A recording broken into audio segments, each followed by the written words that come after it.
السلام عليكم، نتمنىكم تكونوا بخير وعلى خير، ونلقاكم الفيديو في تمام الصحة والعافية. اليوم إن شاء الله شفت لكم موديلات من العباية، شي عبايات اللي صراحة غزالين بزاف وراقيين وألوان اللي دارجة على الموضة، كذلك عباية اللي ما كاينينش في السوق ممكن تاخدوا فكرة. شوفوا كذلك هذا الموديل الآخر اللي تاع بشبيكة في اليدين، جوج ديال القطع كيف كيبان لكم، يعني شي حاجة اللي فنة حتى هي راقية بألوان مختلفة. الأسود كذلك حقيقة مع اللون البيج أو اللون الترابي عفوا، شي حاجة اللي فنة كي كتشوفو يعني غزالين.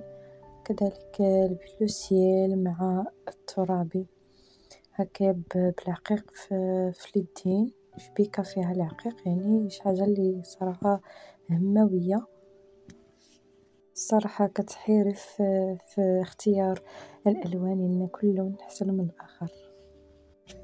كذلك غادي نشوفو هاد الموديل الأسود اللي هكا بليستراس في الجناب كي كتشوفو، يعني وهنايا عباية جوج ديال القطع كي كتشوفو، يعني شي حاجة اللي غزالة وأنيقة. كذلك هاد اللون الآخر اللي تا هو لون زيتي اللي صراحة حتى هو غزال بزاف.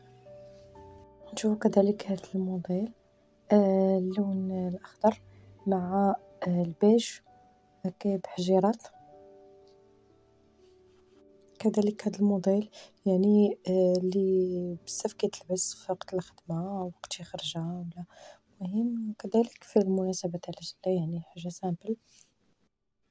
كذلك كنشوفو هاد الموديل الآخر اللي بالحجيرات بتوب شيفون اللي خفيف فيه جوج ديال القطع، شي حاجة اللي غزالة وكتلألأ مع الضو. غادي نمرو كذلك للون البيج مع الذهبي، فكتلبس هاد العباية في العيد أو للمناسبة، فكتجي زوينة وأنيقة. كنشكركم على الفيديو لايك، وإلى فيديو قادم بإذن الله.